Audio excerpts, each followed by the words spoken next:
श्री स्वामी समर्थ. गेले काही दिवस आपण जवळजवळ 8 एपिसोड आपण सप्तचक्राचे केले. या सप्तचक्राची माहिती, त्याचे रंग, त्याचे दल, त्याची आपल्याला अनुभूती, अंतर्गत अवयवांवरती होणारा परिणाम आणि हळूहळू आपण स्थूलतेकडून सूक्ष्मतेकडे जात असणारा जो आपला प्रवास आहे, या प्रवासाचा आपण विचार केला, अभ्यास केला.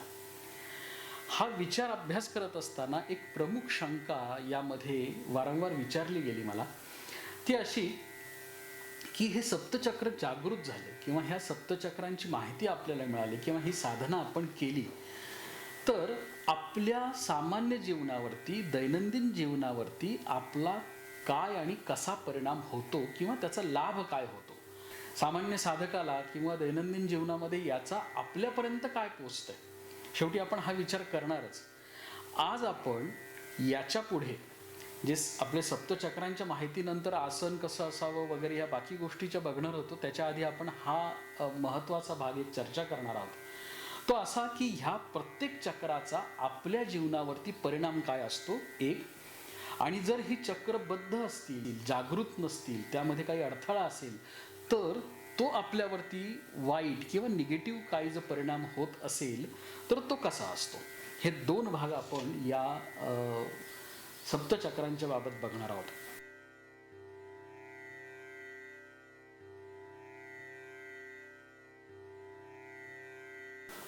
मूलाधार चक्र. मूलाधार चक्र हे जसं आपण बघितलं की शरीराचा पाया आहे, याचं स्थान लिंग आणि गुद यांच्या मध्यभागी आहे. आपण वेगळ्या भाषेमध्ये याच्याकडे बघूयात.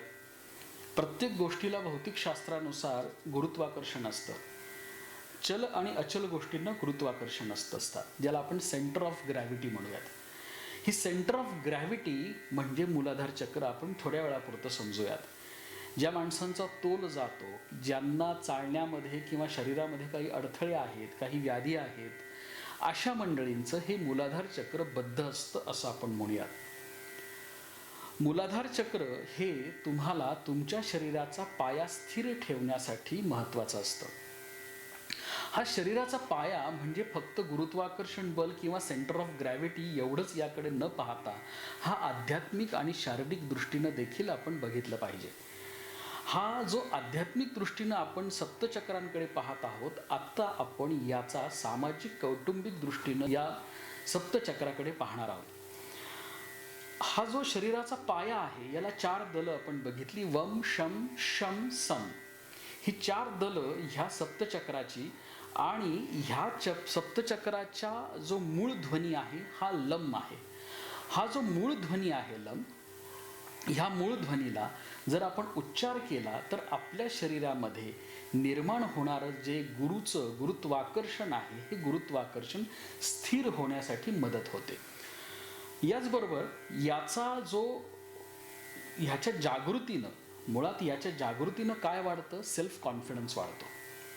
हे उदाहरण असं आहे की ज्या माणसांचं रोजच्या दिनचर्येमध्ये व्यायाम असतो, दीर्घव्यायाम किंवा स्नायू प्रबलतेचे जे व्यायाम असतात आहेत, मग त्याच्यामध्ये जुडो, कराटे असतील, ॲथलेटिक्स असेल, कुस्ती असेल, स्विमिंग असेल, म्हणजे शरीराला बल प्राप्त करून देणारे व्यायाम, हे तुम्हाला उभं राहण्यासाठी, स्थिरतेसाठी मदत करणारे असतात. डोळ्यासमोर आणा की जो माणूस व्यायाम करत नाही आणि जो माणूस व्यायाम करतो, याच्या उभं राहण्याच्या पद्धतीमध्ये, स्टान्समध्ये खूप मोठा फरक असतो. आणि अशा वेळेस या माणसाला कुठल्याही परिस्थितीमध्ये, दगडधोंड्यामध्ये चालायला गेला, रस्त्यावर चालायला गेला, पाण्यात चालला, कुठेही गेला तरी त्याचा तोल जात नाही. ठीक आहे, फिजिकल बॅलन्स त्याचा जात नाही. म्हणजे काय होतं, त्याच्या शरीरावरती, शारीरिक क्षमतेवरती विश्वास आहे हे कळतं. मग बलवृद्धी हा मूलाधार चक्राचा सगळ्यात महत्त्वाचा गुण आहे. मग त्यासाठी आपण काय करतो आहोत की शरीराची अंग मेहनत करतो आहोत. आपण अंग मेहनत म्हटली, इथे साधना विषयावरती आपण आलेलो नाही आहोत. मग ही ज्यावेळेस आपण अंतर्गत ह्या मंत्र उच्चाराची जेव्हा साधना करतो, त्यावेळेस आपल्या शरीराच्या आतील अवयवांवरती त्याचा उत्तम परिणाम होतो आणि आपल्याला सुरक्षित असल्याची भावना निर्माण होते. ही जी सुरक्षित असल्याची जी भावना आहे किंवा मी समाधानी आहे, माझ्यामध्ये आत्मविश्वास आहे, हा एक आतून जो येत असतो आपल्याला आवाज, हा आवाज किंवा हे वाटणं म्हणजे मूलाधार चक्र जागृत आहे असा याचा अर्थ आहे. स्वतःच्या सुरक्षिततेबरोबर आपल्याला आर्थिक सुरक्षितता, कौटुंबिक आणि सामाजिक सुरक्षिततेचं जे आपल्याला जी भावना निर्माण होते, ही भावना मूलाधार चक्राच्या जागृतीमुळे होत असते. आत्मकेंद्रित होण्याकडे आपला कल वाढत असतो. माझ्या आतमध्ये काय आहे, मला काय आवडतं, काय आवडत नाही.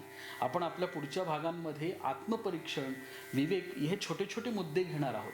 हे मुद्दे घ्यायचं कारण आहे की नक्की या गोष्टी करायच्या कशा आणि आपल्या शरीरामध्ये डोकवून पाहायचं म्हणजे नक्की काय करायचं, या साध्या गोष्टींकडे आपण बघणार आहोत. आत्मकेंद्रित होण्याकडे आपला जसा कल वाढतो तसाच आपण आत्मनिर्भर होतो. एक उदाहरण यासाठी आपण असं बघूयात, समाजामध्ये आपल्या आजूबाजूला अशी माणसं, समाजामध्ये मोठं स्थान मिळवणं, शून्यातून जग निर्माण करणं, ही जी वृत्ती आहे किंवा हा जो आत्मविश्वास आहे, हा आत्मविश्वास आपल्याला या मूलाधार चक्राच्या जागृतीने निर्माण होतो.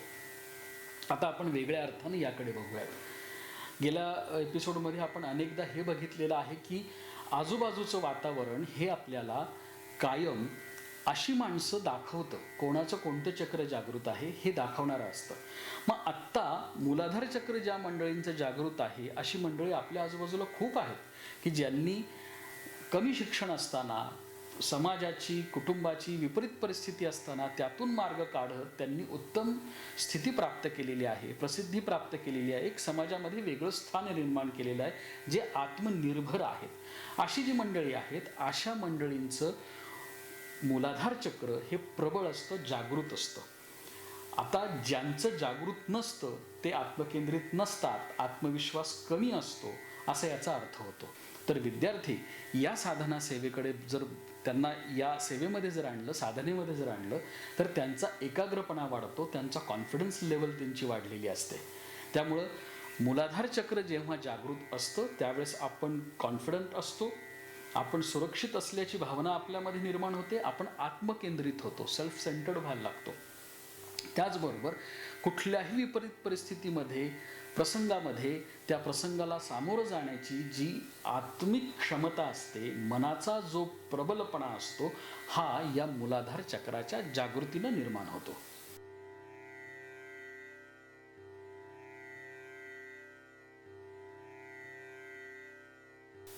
स्वाधिष्ठान चक्र. स्वाधिष्ठान चक्राविषयी आपण जेव्हा माहिती बघितली त्यामध्ये हे स्व उत्पत्तीचं स्थान आहे असा आपण उल्लेख केला होता. त्याचबरोबर याचा संलग्न आधार हा नवनिर्मिती, संसार आणि लौकिक जग असा याचा आपण उल्लेख केला. म्हणजे जेव्हा आपण मूलाधार चक्रापाशी आत्मपरीक्षण करतो आणि आपण त्यातून आपल्याला होणारी जी उमज आहे, ही उमज म्हणजे आपल्याला हे सांसारिक जग आहे. आपण कोण आहोत, काय आहोत, कसे आहोत याविषयी आपल्याला झालेली वास्तविक जाणीव म्हणजे स्वाधिष्ठान चक्र आहे. पण स्वाधिष्ठान चक्र ज्या माणसांचं जागृत असतं किंवा आपल्या आजूबाजूला जेव्हा ही स्वाधिष्ठान चक्राची माणसं आपल्याला बघायला मिळतात, त्यावेळेस हे आनंदाचे स्रोत देणारी मंडळी असतात, निखळ आनंदाची माणसं असतात. क्रिएटिव्हिटी, सृजनशीलता ही यांचे प्रमुख लक्षणं आहेत. त्याचबरोबर लैंगिक ऊर्जा निर्माण करण्याचं जी ऊर्जा निर्माण होते, ही ऊर्जा या स्वाधिष्ठान चक्रामुळे निर्माण होते. मूलाधार चक्राचं जे स्थान आहे लिंग आणि गुदी याच्या मध्यभागी, तर बऱ्याच जणांचा समज असा होतो की ही लैंगिक ऊर्जा निर्माण होण्याचं जे काम आहे हे मूलाधार चक्रापाशी होतं. असं नसून हे स्वाधिष्ठान चक्रापाशी ही लैंगिक ऊर्जा निर्माण होत असते. नवनिर्मितीचं स्थान याला म्हटलेलं आहे. त्याचबरोबर हे स्वाधिष्ठान चक्र जेव्हा जागृत होतं त्यावेळेस जीवनाचा आनंद आपल्याला घेता येतो. जीवन आनंदमयी होतं. कुठल्याही गोष्टीमधून आपल्याला आनंद मिळतो. जगताना अगदी छोट्या छोट्या गोष्टींमध्ये आनंद घेण्याचा जेव्हा आपला स्वभाव होतो, आपला कल वाढतो, त्यावेळेस आपलं स्वाधिष्ठान चक्र जागृत आहे असं आपण म्हणूयात. याच्या विरुद्ध जी माणसं कितीही मोठ्या आनंदामध्ये असली तरी त्यामध्ये ते अडचणी शोधतात, तक्रारी करतात किंवा त्यामध्ये त्यांना अडचण वाटत असते किंवा स्वतःला दूषण देणं, जगाला दोष देत राहणं, हे ज्या माणसांच्या स्वभावामध्ये असतं ना, ही माणसांचं स्वाधिष्ठान चक्र हे बद्ध आहे हे असं आपण म्हणूयात. म्हणजे नुसती सेवा साधना करणं, जपजाप्य करणं यानं हे जागृत होत नाही, त्यासाठी वेगळे प्रयत्न करायला लागतात. ध्यानधारणेनं, मूळतः श्वसनाच्या अभ्यासानं हे जागृत होण्याकडे कल वाढतो. एक बुद्धिभेद असा होईल यामध्ये की काही लोकांचं हे जन्मतःच आनंद घेण्याचा स्वभाव असतो. हा आनंद घेण्याचा जो स्वभाव आहे, हा स्वभाव जेव्हा मूलतः असतो, जन्मतः असतो, उपजत असतो, हा स्वभाव त्यांचं मूलाधार चक्रानंतर स्वाधिष्ठान चक्र जागृत झाल्याचं लक्षण आहे. म्हणजे अशा व्यक्तींना साधनेला जेव्हा बसतात त्यावेळेस ही जी उन्मनीपर्यंतची जी आनंदाची जो प्रवास आहे, सहस्त्रचक्रापर्यंतचा जो प्रवास आहे, हा प्रवास यांचा विनासायास होतो किंवा त्यामध्ये अडथळे कमी येतात. याचबरोबर जीवनाकडे पाहण्याचा दृष्टिकोन बदलण्याचं जे महत्त्वाचं काम आहे, हे काम हे स्वाधिष्ठान चक्राच्या जागृतीनंतर होत असतं. स्वाधिष्ठान चक्र हे उत्साह वाढवतो. जीवनाकडे जसं आनंदानं बघायला शिकवतो, तसंच हा अगदी नैसर्गिकपणे तुमच्या स्वभावामध्ये, हालचालीमध्ये काही उत्साह वाढवणाऱ्या तुमच्या ती बॉडी लँग्वेज तयार करत असतो. कसल्याही प्रकारची व्यसनाधीनता यामध्ये नसते आणि त्याचबरोबर उद्वेग आणि यातना या चक्राच्या जागृतीमध्ये नसतात. हा अतिशय महत्त्वाचा वेगळा मुद्दा आहे. व्यसनाधीनतेकडे जी मंडळी झुकलेली असतात, जी मंडळी एखाद्या गोष्टीमध्ये वाहत जातात, जे आपण कायम म्हणतो, बऱ्याचदा राहूची महादशा असेल किंवा अशा काही गोष्टी असतील, तर अशी माणसं ह्या व्यसनामध्ये वाहत जात असतात. मग हे कंट्रोल करण्याचं, हा सेल्फ कंट्रोल देण्याचं जे काम आहे, हे सेल्फ कंट्रोल हा तुम्हाला स्वाधिष्ठान चक्र देत असतं. त्याचबरोबर तुमच्यामध्ये उद्वेग जो येत असतो, एखादी गोष्ट संयमितपणे करण्याची जी क्षमता निर्माण करतो, ती क्षमता ही तुम्हाला स्वाधिष्ठान चक्राच्या जागृतीनंतर होत असते. आता आपल्या आजूबाजूला अशा स्वभावाची, अशा आचरणाची, अशा बॉडी लँग्वेजची अनेक माणसं असतात की जे छोट्या छोट्या गोष्टींमध्ये आनंद घेतात, कुठल्याही बाबतीमध्ये उत्साही असतात, उद्वेग त्यांचा संयमित असतो, व्यसनाधीनता त्यांची नसते. ह्या अशा छोट्या छोट्या गोष्टी आपल्याला यामध्ये जाणवतील. आपल्या आजूबाजूला अशा लक्षणांची माणसं दिसली की आता आपल्याला हे कळू शकेल की अमुक व्यक्तीचं हे मूलाधार चक्र जागृत आहे किंवा बद्ध आहे, स्वाधिष्ठान चक्र जागृत आहे किंवा बद्ध आहे.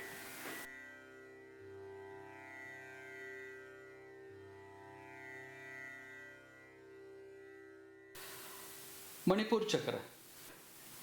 मणिपूर चक्राचं स्थान हे नाभीच्या वरच्या बाजूस आहे. मणिपूर चक्राच्या बाबतीमध्ये आपण त्याचा संलग्न आधार बघितला. हा दृष्टी आणि दृष्टिकोन बदलणं, अहम आणि रंग या गोष्टींचा आपण मणिपूर चक्राचा जेव्हा आपण विचार केला, चर्चा केली, त्यावेळेस त्यावर सविस्तर बोललो. पण ही मणिपूर चक्र हे तुमच्यामध्ये प्रमुख बदल काय करतं किंवा हे बदल कसे बघायचे? पंचमहाभूतांमध्ये निर्माण झालेली जी ऊर्जा आहे, ह्या ऊर्जेचं रूपांतर तुमच्या शारीरिक ऊर्जेमध्ये करण्याचं कार्य हे मणिपूर चक्र करतं. म्हणजे ही जी कॉस्मिक एनर्जी आहे, या कॉस्मिक एनर्जीचं ट्रान्सफॉर्मेशन तुमच्या फिजिकल एनर्जीमध्ये करण्याचं महत्त्वाचं कार्य हे मणिपूर चक्रामुळे होत असतं. मणिपूर चक्राचं जे स्थान आहे, हे स्थान तुमची पचनक्रिया आणि हॉर्मोनल बॅलन्स ठेवण्याचं आहे. आपण याचे जे 10 दल आहेत, दम धम नम तम थम दम भम नम पम फम, हे जे 10 दल आहेत, हे 10 दलांच्या उच्चारानं आपल्या त्या अंतर्गत अवयवांपर्यंत पोचणारी स्पंदनं, ऊर्जा ही आपण बघितली. याचा जो मूळ ध्वनी आहे रम, हा जो रम मूळ ध्वनी आहे, या मूळ ध्वनीच्या उच्चारानं आणि ह्या पटल संख्येच्या, पटलांच्या बीजमंत्राच्या उच्चारानं आपल्यामध्ये होणारं ऊर्जेचं रूपांतर, म्हणजे ज्या कॉस्मिक एनर्जीचं बाह्य ऊर्जेचं रूपांतर ह्या शारीरिक ऊर्जेमध्ये जे रूपांतर होतं, हे रूपांतर आपली पचन संस्था आणि हॉर्मोनल बॅलन्स ठेवण्याचं प्रमुख कार्य करतं. अतिशय सरळ साध्या पद्धतीने हे सांगितलं. आता ज्या मंडळींच्या पचनाचे आजार आहेत, पचनाचे विकार आहेत, त्याचबरोबर ज्या मंडळींचा हॉर्मोनल इम्बॅलन्स झालेला आहे, हॉर्मोनल इम्बॅलन्स ही कंप्लेंट सध्याच्या ह्या जगामध्ये किंवा या धावपळीच्या जगामध्ये बदललेल्या आहाराच्या पद्धतीमुळं, जे आता फास्ट फूड वगैरे ह्या ज्या गोष्टी मुलं घेतात, हॉर्मोनल इम्बॅलन्स हा अतिशय महत्त्वाचा विकार झालेला आहे.